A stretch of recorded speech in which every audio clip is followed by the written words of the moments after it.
Hello, happy Saturday. I am here, still in Arizona. We are leaving tomorrow. It's been so nice. I wanted to do a video outside like I did last time, but it's literally already 105 degrees outside. So I didn't want to sit out there and melt while I'm talking to you. So I'm in my little casita, which is the place I stay at my parents' house, and I have locked the door, and hopefully the kids won't interrupt me because they're out here. They're here today. So today we're going to talk about curriculum. Now, as I was making the notes to talk today, I realized that I cannot do this in one episode because I'm trying to shoot for 30 minutes. So I'm going to talk about curriculum today and next week, but we're going to today focus on the initial process of picking curriculum and ways to save some money and just things to consider. Then I'm going to focus on language art selections, history, and touch on some unit studies and things like that. So I will be covering math and science, geography, and some of the other extras next week. So if you guys have any specific questions about language arts and history, comment now and I will answer them today, and then let me know ahead of time if you want to have more details about math or science for next week. So, curriculum. A couple words of encouragement about curriculum that I have learned over the years.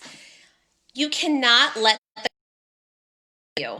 And what I mean by that is it can be overwhelming. There are so many types of curriculum, and there are a lot of really good ones. And unfortunately, we can't see them all in person before we buy them. So we sometimes just have to jump into it and choose a curriculum, and then we have it at our house. But what happens when you've bought a curriculum and then you don't really like it? So that's what I mean by don't let the curriculum rule you. A couple things. You can tweak it and just do components of the curriculum, but you don't have to do it all. If they give you a plan with a checklist, sometimes you can just do half the checklist. I'm telling you as a homeschooler for 8 years that I'm giving you permission to do that. And I've done it so many times, different curriculums, different aspects of it work better for some of my kids. And if I feel like this is more frustrating, we are just grinding through it, I will either quit it altogether or I'll just tone it down a little bit. So that is okay. Don't slog through the curriculum if you guys aren't liking it. Because there are so many choices, you should be loving your curriculum. You should be using a curriculum in your homeschool that adds so much delight, so much richness and beauty, and all of your kids should like it. I mean, of course, this is school, so you might have kids that just don't like any curriculum because they don't love school in general.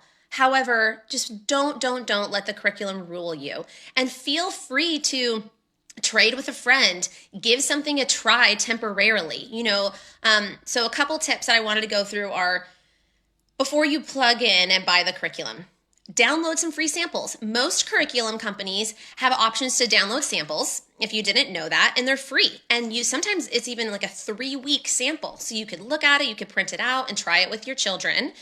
Also, you could borrow from a friend for a couple weeks and try it, and you can just trade. You lend them something, they lend you something. Also, there are stores. We have one in Colorado Springs called Mardell's, and if you don't have, check your city and see if you have any like small local homeschool stores carry curriculum. Barnes and Noble carry curriculum now. And so sometimes it's nice to be able to look at a few, even just go to a friend's house and look at their curriculum. Used curriculum sales. Most states or cities have a conference or a convention where they host a used curriculum sale, and that's a place where you can buy curriculum cheap. You can also just look at a lot of curriculum to narrow down your choices. Sometimes churches host those, so just do the research and figure that out in your town. I know a lot of you guys are in Colorado Springs where I'm at, and there are so many used curriculum sales. So if you want to know the specifics, you can private message me and I'll let you know about that. But I think the biggest thing that is awesome are those free downloads. And then also a lot of the curriculums will do placement tests, because another question that I get a lot is, how do I know which level to start my child at? Because if they're coming from public school, you might not know where exactly they are. Also, not all curriculums are just done by grade. So take the placement test and let your child figure that out, and then you can know what level. So things to think about for curriculum. What's the cost? Obviously, curriculums can be expensive, and that is a sacrifice that we make as homeschoolers. We choose to spend money instead of, maybe the option of making money if you're quitting your job. But curriculums vary. There are some that are a lot more affordable than others. And again, there are a lot that do the option of downloading the PDF, and then you just have to print it at home.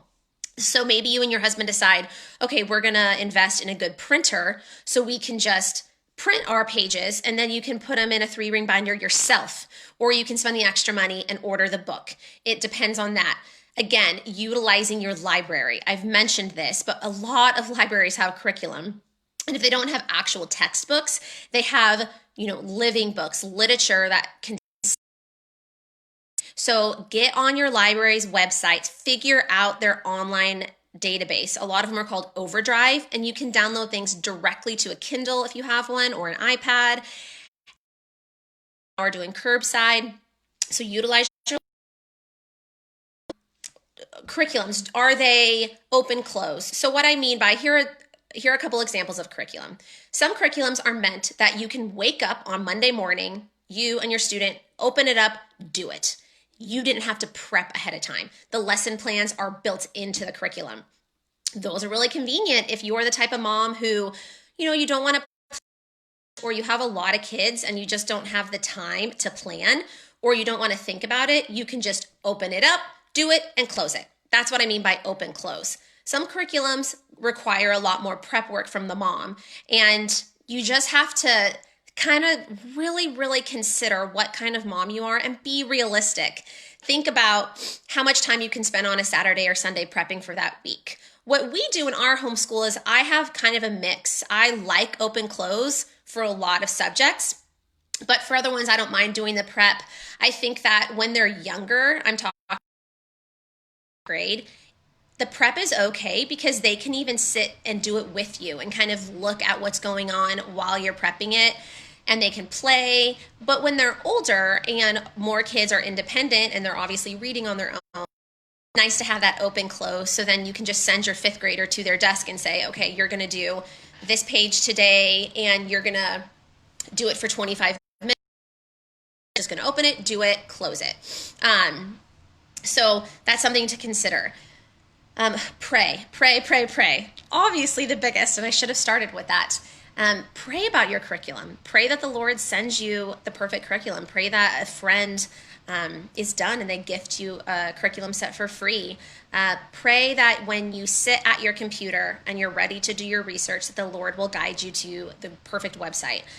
There are a lot of review websites. The biggest one that's popular in the homeschooling world is called Kathy Duffy. And she reviews and ranks a lot of the curriculums. So that is a fantastic one. But if you just search YouTube, there's YouTube videos for almost every curriculum. So if there's one you've heard about or you're considering, if you put that into YouTube, chances are you'll find a video of a mom opening it, going through it, which is really nice, reviewing it for you. So YouTube is a huge tip in finding an example of the curriculum. If you don't have a store to go to, or if this specific company doesn't provide a downloadable sample, utilize YouTube. Okay, so remember, curriculum should be fun. Don't slog through it. There are too many types of curriculum to be using one that's mediocre. And really don't overthink. When I first started homeschooling and I would talk to some older moms, I would say, well, I'm liking A, B, and C, and how do I decide? And finally, I just realized there's no perfect way to decide. You just have to go for it and purchase it and try it. And there's no perfect way. And you know what is really nice is if you have multiple children and you purchase one curriculum and you feel like it's not really working this year, don't immediately get rid of it. Back out next year or 6 months later. Maybe an entirely new child will use it, or maybe that same child that disliked it a year later will like it again. Hey, Deb. If you guys are watching, feel free to say hi and let me know you're here.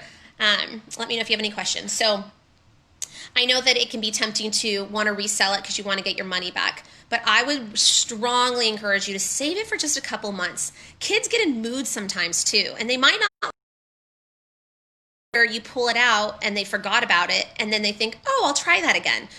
So if you don't love it right away, save it. It's just sitting there, then resell it. But don't sell it right away. Okay, well, I'm going to move my notebook over here so I can look at it easier. Okay, and then feel free to ask friends. Also, utilize Facebook. There's a lot of message boards and private groups for the curriculum. So if you Google the curriculum that you, not Google, sorry, in the search engine for Facebook, if you the curriculum in like private groups or big the curriculum hosts where you can send messages to the other moms, or you can post questions. You can ask and say, hey, can I see a picture of a couple of the pages because I'm considering, and it's just such an amazing option. And it's one of the reasons I love Facebook are for curriculum groups. I'm literally a member of way too many. Okay, so to the nitty gritty of curriculum. I want to talk about first unit studies, because I want to start with unit studies because it's a really good option for combining multiple grades. And I know a lot of you are homeschooling a lot of kids, and this is a big issue, and sometimes it can be to try to figure out, how am I going to get the content into my kindergartner, my second grader, and my fourth grader while you do a unit study. Specifically with history. So I'm gonna start with history unit studies, because a lot of the well-known history unit studies touch on language arts, touch on literature. They have some science, they have some geography. And these are companies where, you know, the price tag is gonna be shocking when you first look at them. I'm referring to My Father's World, Trail Guide to Learning, Veritas Press. These are some of the biggies, and they can be $500, which seems insane. But if you're considering, okay, I'm going to use this for 3-4 kids now, and then when my toddler and my baby get older, I'll use it again. And this is covering so many subjects. So these are ones that you really want to research if that sounds good to you, where you decide, okay, this year for 2020, in 2021, we are going to do the American Revolution, the early American history. Well, you find a curriculum like My Father's World or Trail Guide to Learning or Veritas Press. Those are my favorites, but there's others. And they give you book lists. They give you writing prompts. They give you copy work. They give you discussion questions. There is read alouds for you as the mom to read to the student. And then what's so nice is they activities for the different grades. So even if you have someone as young as kindergarten all the way up to 6th or 7th grade, you can do that. And I've done that in the past. And then there's usually options to print out grade appropriate activities. So your 7th grader is obviously going to be having a more complex writing prompt. Your kindergarten or first grader might just have a coloring sheet. But it's all based on the American Revolutionary War and the early, Declaration of Independence and all of that. And so you can discuss all that as a family, and everybody can listen to you read out loud and then go on their way to do their appropriate activities. Those are such good options for big families, but the price tag can be a deterrent. However, all of these offer the free download. So if that sounds interesting to you, kind of this family learning, everybody sitting together, mom reads, discussions as a family, you can even bring dad in. Throughout our years of homeschooling, I've done those some years I haven't, and they've been such a blessing to the family. I've chosen those on years where I feel like my kids are feeling, separated, or I'm just sensing that we need to bring everybody back together. And especially all of those 3 that I mentioned are Christian based. I'm a Christian, and they bring in scripture, and it's just, they're so well done. They're beautiful and well done. Research them on YouTube or download some samples. But those are my 3 favorite unit studies, and they cover all different time periods. And even My Father's World does a countries and customs one where you learn about different cultures. So they're just really cool options. The other thing with unit studies, something that I like to incorporate, are lap books. I don't know if most of you maybe have heard of those. Maybe you haven't. Books are really fun, especially I have 3 girls, and they involve a lot of coloring, a lot of crafting, a lot of cutting. So, and the thing that's cool about lap books are that a lot of the options are free. So what this is you find, I usually just Google it and I try to find a lap book that's applicable to what we're learning in history. And it's essentially just like a whole stack of papers that you print out with things to cut out, and then you paste it into a binder. And so it's a lap book. It sits on your lap, and then at the end of the year, you have almost like a scrapbook of the year. It's a way for the kids to really enforce what they learned. They can look back at it every couple weeks, and it's things like copywork, vocabulary, just coloring pictures, writing prompts, mazes, like sometimes they have dot to dots, and sometimes they'll include like a paper that you cut and then you fold, and almost like origami. And it's just really fun to have it all in a binder at the end of the semester. It's great to show grandma and grandpa, to show daddy, and especially to just have something to look back at to remember what you learned. And that is a really fun component. Another neat component is doing a timeline with your history. And if you do something, a big history curriculum that's all encompassing, all of this goes together, right? So you have your lap, your history, you have your writing, kids can have an independent writing journal, and then you have a timeline. And so you have the figures, you have the timeline so the kids can see. It's really important for kids to just have that grasp of history, what's taking place all around the world. If you're doing ancient history, who lived during what time. I think that one of my daughters in particular has a hard time grasping history and what happened when and how long things were. So it's really, really nice to have the visual timeline for them to see. And then you can find printables of the little people, and then they can color them, or sometimes you can find really great colored ones if you have a color printer. And it's just so fantastic. It's such a good visual for your kids if they're a visual learner to see all the timeline set up. Other great options for history that we have used and liked. And I had someone actually ask me a question on Facebook, so I'm going to address Knotgrass. It's a really great textbook-based history, and she wanted to know about the Star-Spangled Banner curriculum that Knotgrass puts out, and I've used that one, and I've used other Knotgrass. It's a really good history curriculum. It doesn't have as many hands-on components, but if you really love reading out loud to your kids and discussing what you've read, Knotgrass is a good option, and it's another good one for kids of multiple grades. Their elementary history goes kindergarten through 4th grade with different activities. And then they have like a 5th through 8th grade option. So that is really good. I highly recommend it. America's Story by Master Books is fantastic. It's a 3-part series that covers early America. I'm talking all the way back with Columbus and then going into Jamestown and just all of the early colonies, pre-war, then Revolutionary War, you get it. And then it goes all the way. My girls and I actually just finished the volume 3 of America's Story, and it even had something as recent as Donald Trump getting elected. So it went through everything. But it's just a really, really good overview. It touches on a little bit without going into too many gory details. Oh, hey, Israel's wife. It's so good to see you on here. Israel's one of my old friends from growing up. So thanks for watching.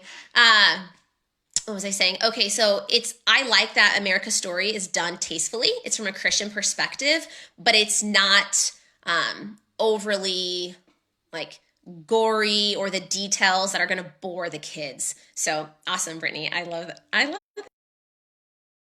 Put it in your comments. Let us know which one you use. Truth. If you are not interested as much in a textbook and you really like books, the living book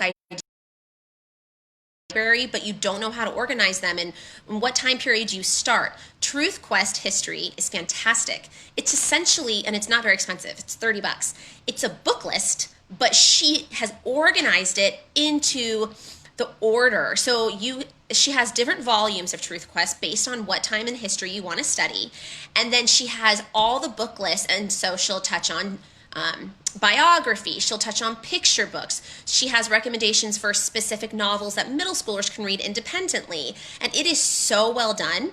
And if you're some of the prep work and you love planning, I used Truth Quest for 1 year when my girls were, I want to say like 1st, 3rd, and I really liked it because history is my favorite subject to teach. So that year we did the book list that was provided by Truth Quest. Then I printed out some of the lap books. And when my girls were still really little and they liked to do all the crafty stuff, So as I was reading a book that we had gotten from the library, so this was a really expensive year in history, everything was checked out from the library. I would have the girls work on their book. So they were coloring, I was reading, and I felt like they learned a lot that year. It was a really fun year in history, so I highly recommend Truth Quest if you want to do more planning and you love your library. Story of the World is fantastic, and that is more of a classical method. It can be a little boring. I would personally, you know, younger, and it's just a little bit too bland, but it is really rich and meaty, and it is extremely well researched. It's a well done history curriculum that is called Story of the World. It's fantastic for older kids. They can read it themselves. You can read it with them. And then for an additional cost, you can buy the activity book that gives your students writing prompts and vocabulary. And that they do that is really cool is they have an audio, and someone's literally reading the whole curriculum out loud. So you could use that as an option to just play in the background. Your kids are getting history, and then you can just have them read other books on their own or do other writing prompts on their own, but they're listening to it. So if you have a child who really appreciates listening and they're an auditory learner, Story of the World audio CDs are exceptionally well done. And then my last history I want to touch on is Mystery of History, which is kind of like Story of the World. It's a Christian perspective, but it's classical, it's more textbook, it's kind of meaty, has beautiful illustrations, and it does have a student textbook that you can order separately as well. And it covers creation all the way. So if you want to touch on ancient, if you want to go American history, you can really pick any volume you want for Mystery of History. I like Story of the World better, but Mystery of History is a bigger book. It's kind of the size of, is familiar with Apologia. It has more illustrations. Story of the World is more in a novel format with not as many illustrations. You just have to know what you like. Oh, sorry, I said that was my last one. My other one is The Good and the Beautiful. The Good and the Beautiful is fantastic. It's what we are going to probably do for 2020. I used America Story from Master Books last year, but we are done with American history in my household, so we are going to start with ancient Egypt. So I'm choosing The Good and the Beautiful for this fall, mostly because Scarlett, who's going to be a 8th grader, which is insane, is going to do her hybrid, and she'll get history there. So I will have Lillian and Cora, and they'll be 4th and 6th grade. And they both really like doing crafts and doing coloring and writing and copy work. And The Good and the Beautiful includes a lot of literature in their history, and they include a lot of geography.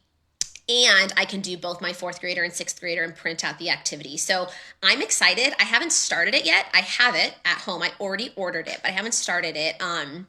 And it looks absolutely beautiful. So I'm excited to start that one. The Good and the Beautiful does a free PDF download if you don't want to spend the money. The history curriculum was a little pricey. It was about $70 or $80, but you can download it all for free, like I mentioned earlier, and put it in a binder by yourself. I'm just too lazy for that and didn't want to deal with it, but I've done it in the past when money has been tighter, and it's a really nice option. I appreciate that company does that for families who are on a tighter budget. So those are all my histories. If anybody watching has ideas of history that you've used that I didn't mention, please share. Keep in mind, there's so many more, and I can't literally talk about every single one. The ones I mentioned, I've used personally, and I wanted to share the ones I've used. So if you had more detailed questions, I can, share that from experience. So language arts. Language arts is, I just love it, love it, love it. I'm a writer, and I've always loved to read. And the thing with language arts that I wanted to break down for you is the consideration of, do you want a full language arts curriculum that covers everything, or do you want to pull apart the elements and work with your kids? Buy just a spelling little curriculum 1 year, focus on handwriting 1 year, vocabulary. The thing with language arts is different ages, you want to incorporate things based on their grade. So I kind of made a list of what I think you should start in each grade. So obviously, when you have your preschool or pre-K, kindergarten, 1st grade, it's going to all be about teaching them to read. But while you're teaching them to read, you can be teaching them to hold a pencil, basic handwriting. And so there's some really good just handwriting curriculums learning how to hold the pencil, tracing lines, tracing the letters. And actually, The Good and the Beautiful has a great handwriting curriculum that I love. If you're teaching your kid to read, how to teach your kid to read in 100 easy lessons is fantastic. I've used that. I use that one with Lillian. And then there's another favorite of mine is The Ordinary Parent's Guide to Teaching Your Child to Read. And I use that with Cora. Both of them are presented very open close. You don't need to be an expert. You don't need to be. You know how to read, you know how to write, check, you're qualified. So you open it, there's a lesson for the day. Both of those are great. They involve a lot of repetition because when you're learning to read, you have to go over the concepts over and over again. You can also teach a kid to read without a curriculum. That's what I did for Scarlett. I chose to just get a lot of hands-on letters. So I had magnet letters, I had wood letters, and Scarlett's a very tactile learner. We just had the letters and we were always holding them, talking about them. I told her what the sounds were, and sorry, my hair's all frizzy today. It's in my face.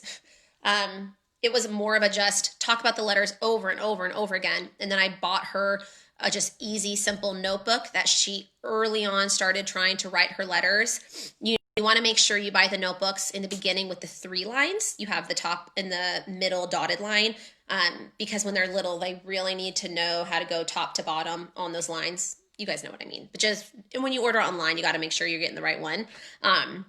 So with teaching your kid to read, don't feel like you have to have a curriculum. I've done it different ways, and it depends on your kid. So if you can just talk about the letters and you have cards and you have it all lined up and you have a whiteboard, that works. And then once they're sounding out the individual letters, you do want to get probably a more sophisticated phonics curriculum when they do that for the initial reading. And I really like I really like master books for that. I like The Good and the Beautiful for that. It's called Christian Light Education, CLE. It's such a darling, beautiful, conservative Christian curriculum that is put out by like the Mennonites, and it's so beautifully done, and it's really good for that early handwriting, phonics, grammar. I would say 1st through 3rd grade. Abeka is a classic, straightforward one that's been beloved by homeschoolers forever, and it's a textbook format, but more like workbooks that are consumable. You already reading, but reading, cat, bat, hat. It's going to have them start combining more letters into words. It's going to have them start trying to distinguish those letter sounds, those blends. That goes really good for those grades, 1st through 3rd grade. I highly recommend it for those grades. And I can't, preschool to 4th grade, read out loud to your kids. Read out loud. Reading out loud has so many benefits. Even when your child can independently read, which usually happens in 1st and 2nd grade, keep reading out loud to them. So many studies show that reading out loud helps your child's vocabulary. It helps them to become a better creative writer. It helps them to be curious. Being read out loud to causes them to want to read more independently because they have access to the books. And it also allows you to stop and have really good discussions with your kids. I'm talking like 3rd to 6th grade. You can really have good ask them good questions, and then make sure they're to see how they takes up on what. And just reading out loud also exposes your child to different genres of literature. It's just such a great thing in homeschooling. And whether you're homeschooling or not, or you're considering, reading out loud is probably my number one far and away advice. It's just been some of my favorite memories too, just sitting with my kids and having them listen and make hot cocoa. And I don't want to talk about it too long. I will start crying, but favorite. And a really good resource for that is called the Read Aloud Revival. And Sarah Mackenzie is fantastic. If you're considering homeschooling, or you have for a couple years, she's an amazing resource. She's written a book called Teaching from Rest, just teaching from a place where moms need to be filled up. You need to be spending time with the Lord, and you can't teach from an empty well. And so Teaching from Rest is a straightforward book to read. And then she has a podcast called Read Aloud Revival. She has really good book lists on her website. I really trust her. Any of her books can come highly recommended. She's as far as content goes. And she's just a wonderful resource. So with language arts, with when to teach things, I think kindergarten through third grade, you don't really need to focus on spelling and vocabulary that much. They learn spelling just organically by when they're learning to read, but some of those more complicated spelling rules and longer words, you can focus on that, fourth and fifth grade. I just think that if you hone in on spelling too much and train them, then they can kind of dislike writing. And I think it's really important to just get those kids with a pencil in their hand, getting words on paper. So copy work is really good for those kids. And as a Christian, copying scripture, it's such an easy, and obviously scripture is tricky and has a lot of harder words, but there's good verses that you can choose from. And if you Google like copy work verses for kindergarteners through third grade, some easier verses will come up for you. And, just it is well with my soul. Just lyrics of songs, verses, just easy things that the kids can start writing. And on the same copy work, we always introduce cursive in third grade. Cursive is something that some people do, some people don't. I'm a huge proponent of cursive. I think it's awesome, and I think it's fun to teach my kids kind of the old-fashioned way of doing things, and I start that in third grade. Vocabulary and more sophisticated grammar, I would say fourth grade. Grammar, I'm talking like a comma splice, learning how to diagram a sentence. Like, these are more sophisticated writing. You don't need to worry about that when your kids are little. Fourth grade for that, maybe fifth grade. And I highly recommend a sophisticated writing curriculum, maybe for sixth or seventh grade. We used IEW, which is the Institute for Excellence in Writing, for Scarlett as a sixth grader. And she has said, and I quote, I asked her last night, that curriculum was so boring, but I'm a really good writer because of it. So I think she recognizes that it was a little on the boring side, and the guy who teaches it doesn't have the most vivacious personality, but she is an exceptional writer. And I know that IEW trained her. And so if you have a kid who really likes to creative write, but they're not getting the mechanics and they have a lot of run-on sentences and they're, 11 and up, you can introduce IEW. And IEW also has a grammar curriculum that we use in our home, like fifth, sixth grade, called Fix It Grammar. And it's a neat concept. Paragraphs that have mistakes, and then they have to find the mistakes and rewrite the sentences in the correct way. So that's a really cool option. You could start it with a third grader too, if they're a little advanced, and it's fun for them to find the mistakes and correct the sentences. All About Spelling is a really good spelling curriculum that builds the words, and I like that. You want your kid to be reading in the sense they know all their phonics, they know how to sound out words, but they don't need to be reading chapter books. It's really good, and it's more of a pricey curriculum, but it's one that you can reuse with all your kids, and you could combine your kids and do All About Spelling, even with a second grader and a fourth grader. You can do it together. It doesn't involve that much prep for you as the parent. Wow, I've already been talking for 30 minutes. Okay, I'm going to wrap it up. I'm going to talk about two more things. Horizons is a really pretty curriculum. It's fun. It's really colorful, so I like it for the early grades, even like a advanced pre-K, kindergarten, first grader. It's just fun. It's a workbook style, and everything's bright and colorful. So if you think your child would be drawn to something like that, and that curriculum provides download samples. Wow, I didn't get to everything, but I need to cut off at 30 minutes because we have some friends coming over here. There's so much to say about curriculum, but remember what I said at the beginning. Don't let the curriculum rule you. What works for your family? And if one of your friends recommends a curriculum, try it, but don't be discouraged if you don't like it. Something that I'm saying, any of the curriculums I've mentioned, might not work for you. And that's the thing about homeschooling that's great. Again, personalized, it's flexible. You teach to your child and for you as a teacher. The ones I've recommended are all have worked for our family, and they're loved by a lot of homeschool families, but I'm sure a lot of people dislike them. Everybody has different opinions, and you have to do your own family style and pray about it and do the research on your own. Don't be afraid and overwhelmed. Just buy a curriculum and give it a try. If it doesn't work for your family, don't be afraid to quit it. And don't be afraid to only do half the curriculum. Some of the bigger unit studies and the good and the beautiful, these ones I mentioned, have a lot of elements to them.